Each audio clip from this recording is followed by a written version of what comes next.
En février 1944, en plein cœur de la Seconde Guerre mondiale, la marine américaine lança une opération spectaculaire contre la forteresse japonaise du Pacifique, la lagune de Truk, aujourd'hui connue sous le nom de Chuuk. Située dans les îles Carolines, à plus de 1600 km au large de la Nouvelle-Guinée, cette immense étendue d'eau protégée par un récif corallien de près de 60 km de diamètre avait longtemps été considérée comme imprenable. Les équipages américains la surnommaient le Gibraltar du Pacifique, un bastion qui semblait impossible à réduire. Pourtant, au mois de février 1944, ce bastion allait s'effondrer en l'espace de quelques jours, sous les coups d'opération Hailstone, littéralement l'averse de grêle, un nom prémonitoire pour la tempête de feu et d'acier qui s'abattit alors sur les garnisons nippones. L'histoire de Truk précède largement la guerre du Pacifique. Bien avant que les navires de guerre y croisent, des populations autochtones s'y étaient établies. Les premiers témoignages européens datent de 1528, lorsque des navigateurs espagnols repérèrent cette couronne d'îles éparpillées au milieu de l'océan. À cette époque, le grand archipel carolin faisait déjà l'objet d'explorations répétées, souvent menées à partir des Philippines voisines que l'Espagne commençait à soumettre. Le relief particulier de la lagune, formé d'îlots volcaniques dont certains atteignaient plusieurs centaines de mètres, donnait un décor à la fois rude et majestueux. Cerné par une barrière de corail au sein de laquelle s'ouvraient quelques passes navigables, Truk était d'emblée un havre naturel. Pour les peuples du Pacifique, elle représentait un lieu de vie et d'échange. Pour les puissances coloniales, ce fut bientôt un emplacement stratégique. Au milieu du XIXe siècle, alors que l'Espagne déclinait dans ses possessions ultramarines, la couronne madrilène proclama officiellement sa souveraineté sur la zone. Mais déjà la rivalité avec d'autres nations s'affirmait. Quelques décennies plus tard, à la suite de la guerre hispano-américaine de 1898, qui vit Madrid perdre Cuba et les Philippines, l'archipel changea une nouvelle fois de main. En 1899, l'Espagne revendit ses derniers restes du Pacifique, dont Truk, à l'Empire allemand. L'Allemagne, dans sa course tardive aux colonies, voyait en Truk une étape possible entre ses possessions d'Asie et ses intérêts commerciaux dans le Pacifique. L'aventure coloniale allemande dans la région fut cependant de très courte durée. En 1914, au terme de la Première Guerre mondiale, Berlin parut contraint de céder l'ensemble de ses possessions insulaires. Le Japon, qui s'était rangé dans le camp des Alliés, saisit sa chance. Il prit un contrôle direct sur Truk, l'intégrant quelques années plus tard officiellement à son mandat de la Société des Nations. C'est à partir de ce moment-là que l'histoire de la lagune s'inscrivit pleinement dans la montée en puissance de l'Empire japonais. Les ingénieurs nippons comprirent vite les atouts géographiques évidents de l'archipel. Ils y entreprirent de grands travaux: ports, dépôts de ravitaillement, casernes. La lagune offrait, en somme, une rade naturelle assez vaste pour accueillir le cœur de la flotte combinée, ce fleuron de la puissance maritime du Japon. Dans les années 1930, à mesure que le pays étendait son influence sur le continent asiatique, Truk devint une plateforme logistique majeure. Après l'invasion de la Chine, la construction s'accéléra. Bases aériennes, ateliers, cales sèches flottantes, sans parler des gigantesques citernes qui allèrent stocker le carburant indispensable aux cuirassés et aux porte-avions. Au seuil de la guerre dans le Pacifique, fin 1941, Truk constituait déjà l'un des plus impressionnants arsenaux du monde. Pas moins de 5 pistes d'aviation furent achevées, permettant de faire décoller et atterrir des escadrilles entières de chasseurs, de bombardiers et d'hydravions. Les Japonais en firent leur avant-poste par excellence, couvrant une zone allant des Mariannes aux îles Salomon. Pendant 2 années décisives, la base abrita les plus grands navires de guerre du monde, le Yamato et le Musashi, 2 cuirassés de classe exceptionnelle, véritables monstres d'acier conçus pour rivaliser avec tout ce que les marines occidentales avaient pu imaginer. Ce déploiement de force, jalousement entouré de secrets, alimenta une puissante rumeur, presque une légende noire, dans les chancelleries occidentales. Les Américains et les Britanniques se persuadèrent que le Japon avait édifié là une citadelle infranchissable, un Gibraltar du Pacifique, capable de bloquer leur avancée. Dès 1942, les renseignements américains multipliaient les analyses inquiétantes sur la solidité des installations nippones. Radars, canons anti-aériens, tunnels creusés sous la roche, dépôts souterrains, tout donnait l'image d'un bastion destiné à durer des décennies. Et pourtant, ce mythe recouvrait une réalité plus nuancée. car si la lagune disposait d'une position idéale et d'une concentration impressionnante d'équipements, elle possédait aussi de lourdes faiblesses cachées. Peu de véritables chantiers de réparation lourdes existaient sur place. Pour l'essentiel, les navires dépendaient de structures rudimentaires ou devaient repartir vers le Japon pour toute intervention complexe. Surtout, la concentration des réserves et des dépôts devenait une cible idéale. Une fois l'aviation ennemie supérieure, la défense deviendrait difficile, malgré les milliers de soldats mobilisés. À la fin de 1943, les États-Unis et leurs alliés avaient déjà remporté plusieurs succès décisifs dans le Pacifique central et méridional. Les Gilbert puis les Marshall venaient de tomber les unes après les autres. Les tactiques nouvelles des Américains, bombardements massifs et débarquements amphibies appuyés par des porte-avions en essaim, prenaient de vitesse les garnisons japonaises.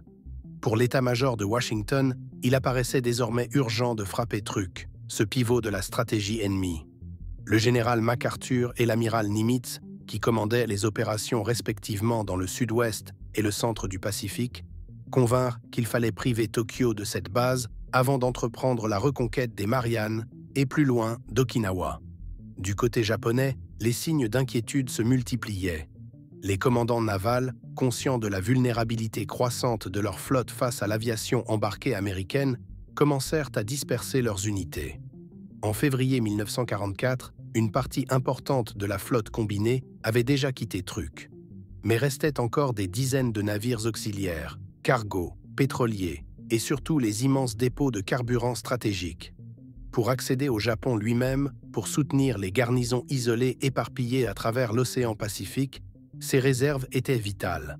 L'attaque américaine allait donc sonner comme un coup terrible, presque une répétition inversée de Pearl Harbor.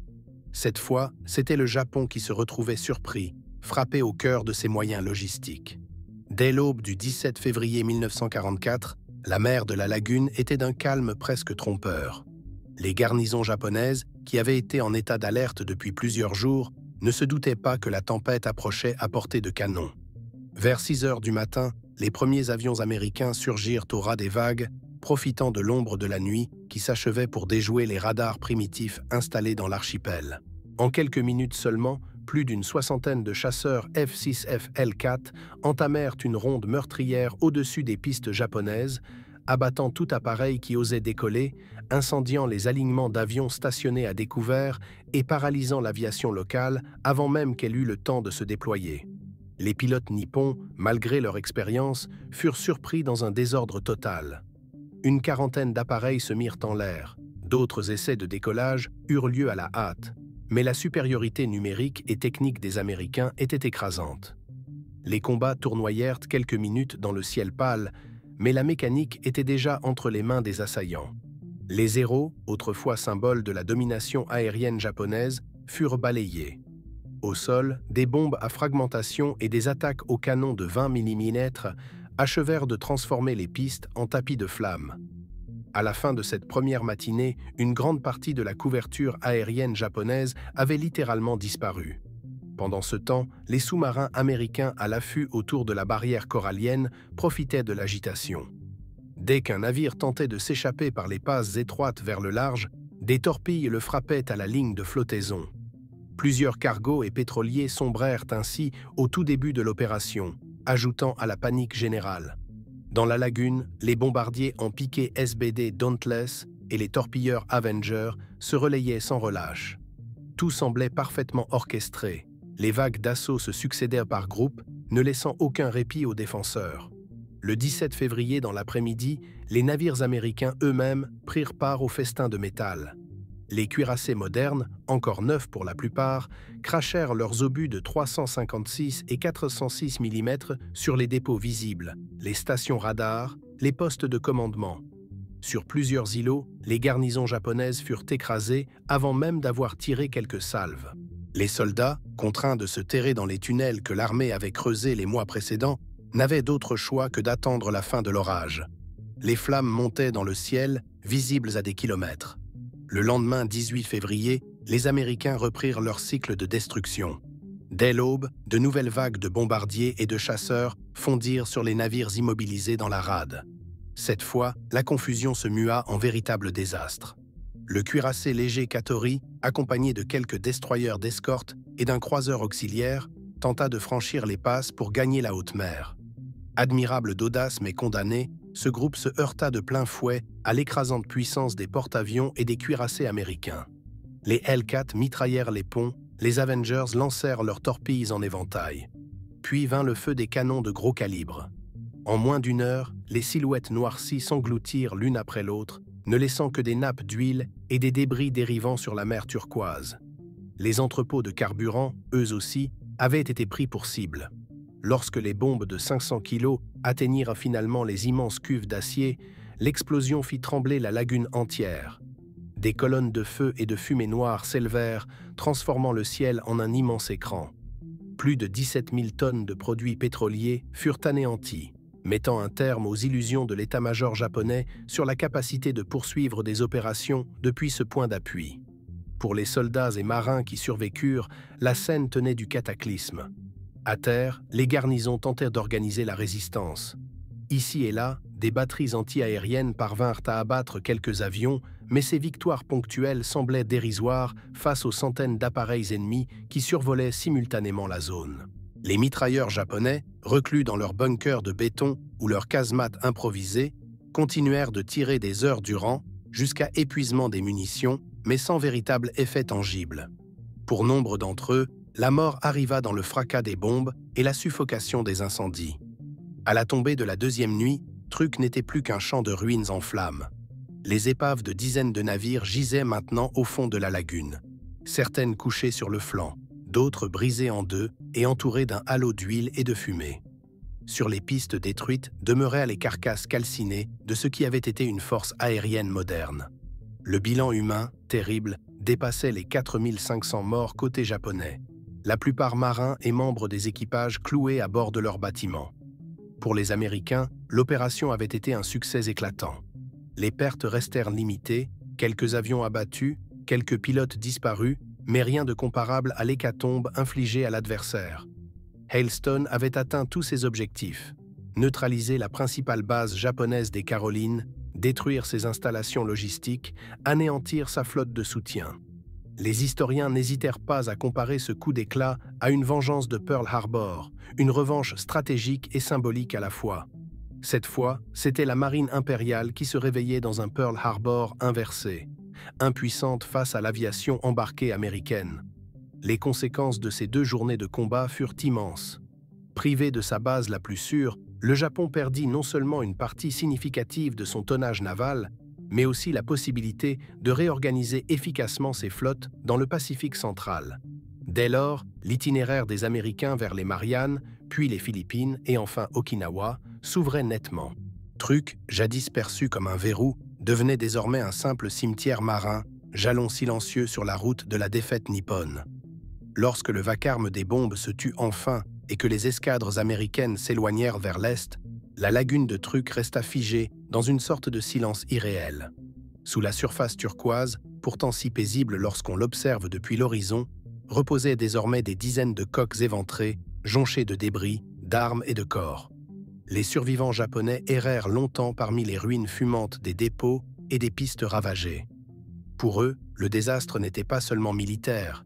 Il représentait l'effondrement d'un mythe soigneusement entretenu, celui d'une citadelle inviolable où devait s'écrire la domination du Japon impérial dans le Pacifique. Dans les mois qui suivirent, Truk devint en réalité une base fantôme. L'armée japonaise n'eut jamais les moyens de réhabiliter les installations ou de remplacer les réserves de carburant détruites. Les quelques troupes qui restaient se contentèrent de positions défensives symboliques, avec des garnisons isolées vivant dans des conditions précaires, dépendant d'approvisionnements aléatoires. L'état-major impérial comprit vite que revenir occuper Truk de manière forte était impossible. Dès lors, la lagune perdit toute valeur stratégique, reléguée à un rôle secondaire. Pour les Américains, cette victoire représentait l'une des étapes décisives de leur marche vers le Japon. Avec Truk neutralisé, la route vers les Mariannes s'ouvrait. Dans les mois suivants, les campagnes de Saipan, de Tinian et de Guam allaient encore réduire le périmètre de défense nippone. Puis viendraient Peleliu, Iwo Jima et enfin Okinawa. Chaque bataille se révélait terrible, chaque mètre conquis coûtait cher en vies humaines. Mais le rouleau compresseur allié avançait inexorablement. Dans la mémoire des marins américains, Hailstone resta comme une éclaircie dans une succession de combats sanglants. Une opération menée avec une rapidité et une efficacité inégalées, démontrant que la supériorité des porte-avions et de l'aviation embarquée avait définitivement changé la face des guerres navales. À mesure que les années passèrent, la lagune se transforma en un immense cimetière maritime. Les carcasses sombraient lentement, recouvertes de coraux et de bancs de poissons, mais elles restaient visibles, souvent dans un état de conservation stupéfiant. Des navires entiers, touchés de plein fouet par des bombes ou des torpilles, étaient demeurés posés sur le sable, presque intacts, tels des fantômes figés dans leur dernier instant. Les restes de marins japonais, coincés dans les coursives, parmi les tourelles ou les salles des machines, reposaient encore là, prisonniers de leur embarcation. En 1969, le commandant Jacques-Yves Cousteau, déjà célèbre pour ses expéditions sous-marines et ses films documentaires, décida d'explorer cette nécropole invisible aux yeux du monde moderne. Son équipe embarqua caméras, lampes puissantes et scaphandres dernier cri et plongea dans ce qui allait révéler l'un des plus bouleversants tableaux de la mémoire du Pacifique. Les images ramenées par Cousteau frappèrent l'imagination du public international. On pouvait voir, gisant dans les cales et sur les ponts, les casques rouillés, les mitrailleuses encore pointées vers le ciel, les silhouettes de chars d'assaut et même des avions entiers conservés sous la cloche d'acier des coques coulées. Cette découverte eut un retentissement considérable, car elle ramenait à la surface une tragédie longtemps enfouie dans les abysses du silence. Pour les Japonais, ce fut un véritable choc. Le gouvernement entreprit alors de faire rapatrier et d'inhumer dignement les restes identifiés, afin d'offrir une sépulture à ceux qui n'avaient été que des ombres disparues au fond de la lagune. La mémoire collective y trouva une nouvelle dimension. Non seulement la lagune de Truk incarnait désormais l'échec d'une stratégie guerrière, mais elle devenait un lieu de deuil et de réflexion. Au fil des décennies suivantes, la lagune changea encore de nature. D'un champ de bataille et d'une tombe sous-marine, elle se mua progressivement en musée vivant et en destination privilégiée pour les passionnés de plongée. Les eaux claires et la richesse naturelle des coraux en faisaient déjà un décor paradisiaque. Mais l'ajout de plus de 60 épaves de navires militaires et d'un nombre impressionnant d'avions en faisait un lieu absolument unique. Aujourd'hui encore, les visiteurs peuvent glisser le long des coursives éventrées, nager au-dessus de ponts en bois recouverts d'anémones, apercevoir des canons incrustés dans la roche vivante des coraux ou découvrir des amphores, des bouteilles, parfois des effets personnels abandonnés il y a 80 ans. D'un point de vue historique, Truk conserve une double identité. C'est un immense sanctuaire marin où la nature reprend ses droits sur les vestiges de l'une des plus terribles campagnes navales du XXe siècle. Mais c'est aussi un témoignage éclatant de la bascule stratégique qu'a connue la guerre du Pacifique. Les forteresses insulaires, construites à prix d'or et défendues par des milliers d'hommes, s'effondraient désormais en quelques heures sous la puissance combinée de l'aviation embarquée, des sous-marins et des cuirassés rapides. Le monde moderne, celui de la guerre aéronavale totale, avait remplacé à jamais la vision classique des batailles rangées entre grandes flottes de surface. Pour les habitants locaux, longtemps réduits au silence pendant la guerre, la mémoire de ces événements s'est transmise par d'autres voies. Beaucoup avaient été spectateurs malgré eux des bombardements cloîtrés dans leur village. Après la guerre, l'archipel, intégré à la future Micronésie, trouva une nouvelle forme d'existence, tournant peu à peu vers le tourisme. La présence d'un patrimoine aussi bouleversant, combiné à la beauté naturelle de l'océan, fit de Truk un symbole ambivalent, un paradis mené par son passé tragique. Aujourd'hui encore, plus de 80 ans après les explosions qui ébranlèrent ses rivages, la lagune de Truk demeure comme une cicatrice dans l'océan Pacifique. Ceux qui s'y rendent ressentent parfois un étrange mélange d'admiration et de recueillement. Admiration devant la beauté intacte de la mer, la richesse de la faune et des coraux, l'aventure des plongées dans des navires figés comme des cathédrales englouties. Recueillement, car chaque pièce de métal témoigne aussi de vies interrompues brutalement, d'hommes engloutis dans la fureur de la guerre, restés prisonniers de ce qui devait être leur force et qui devint leur tombe. Au fil du temps, l'histoire de la lagune de Truk ne s'est pas seulement figée dans les archives militaires ou dans les récits des anciens combattants. Elle a glissé dans une mémoire plus large, presque universelle, parce qu'elle concentre en un même lieu tout ce que la guerre du Pacifique représente. L'ambition d'un empire, l'arrogance de croire en une place imprenable, la rapidité avec laquelle une supériorité militaire peut s'effondrer, et enfin la métamorphose d'un champ de ruines en lieu de recueillement et de renaissance. Pour le Japon, le traumatisme fut immense. La perte de Truk marqua, bien au-delà de l'aspect matériel, la fin d'une ère où la marine impériale pouvait prétendre rivaliser avec les marines occidentales. L'opération Hailstone sonna l'alarme. Désormais, l'ennemi contrôlait non seulement les routes maritimes, mais aussi l'air au-dessus de chacune des bases insulaires nippones. Cette conviction changea la nature même de la guerre. Les commandants japonais en vinrent à savoir qu'au moindre rassemblement de navires ou de fournitures, l'aviation américaine surgirait et détruirait tout. À partir de là, chaque défense reposait davantage sur des actes désespérés, sur le sacrifice de soldats isolés, plutôt que sur une stratégie cohérente. Dans ce sens, Truk est une clé pour comprendre la logique d'Iwo Jima ou d'Okinawa. Quand la victoire n'était plus possible, il ne restait plus que la résistance jusqu'au bout. Pour les États-Unis, cette victoire fut aussi un message politique et psychologique. À Washington, on s'en servit pour démontrer que la puissance industrielle et militaire américaine atteignait son apogée et qu'aucune forteresse japonaise, même la plus réputée, ne pouvait tenir face à elle. Dans les journaux, les images des bombardements furent de comparer à une revanche pour Pearl Harbor. Une inversion spectaculaire où le chasseur devenait la proie.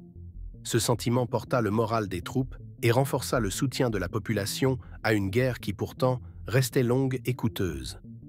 Dans une perspective plus large, Truk illustre la transition de la guerre navale vers une nouvelle conception. La bataille de Tsushima en 1905 avait montré, quelques décennies plus tôt, que la suprématie se jouait entre cuirassés et artillerie lourde. Mais en 1944, la démonstration était faite que l'outil décisif, désormais, serait l'avion embarqué.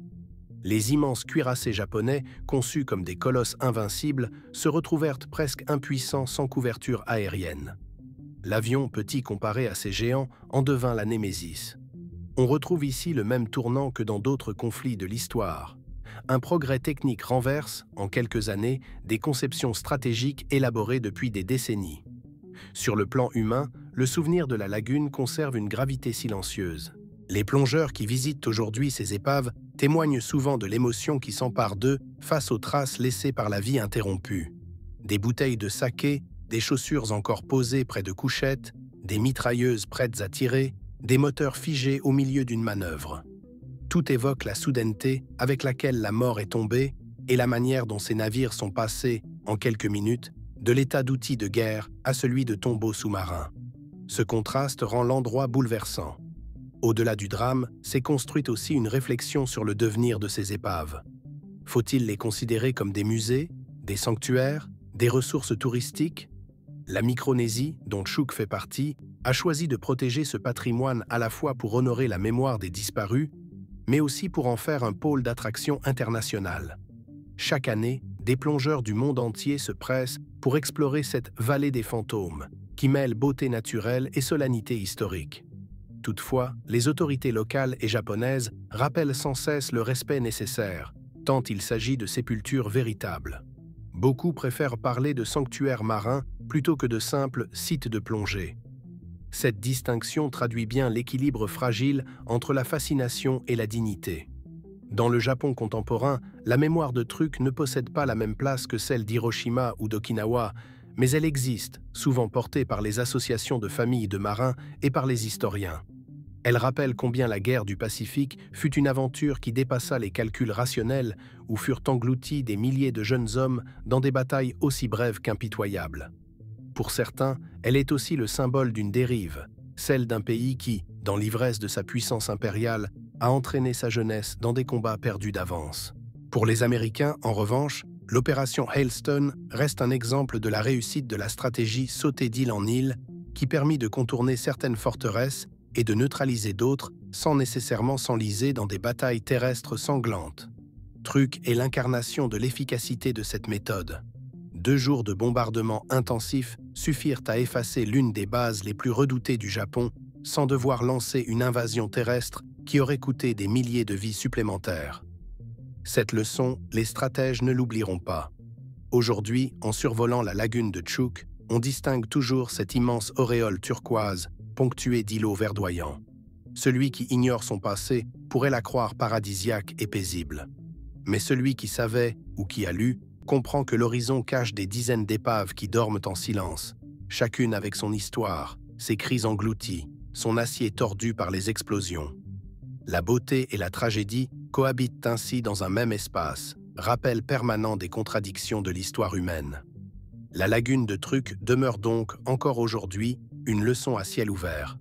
Elle nous dit la fragilité des certitudes stratégiques, l'illusion de l'invincibilité, la brutalité des guerres industrielles, mais aussi la faculté de la nature et des hommes à transformer un lieu de mort en espace de mémoire et de vie. À ceux qui la contemplent, elle offre un double regard, vers le passé, en rappelant les sacrifices et les erreurs, et vers l'avenir, en incitant à ne plus répéter les mêmes folies.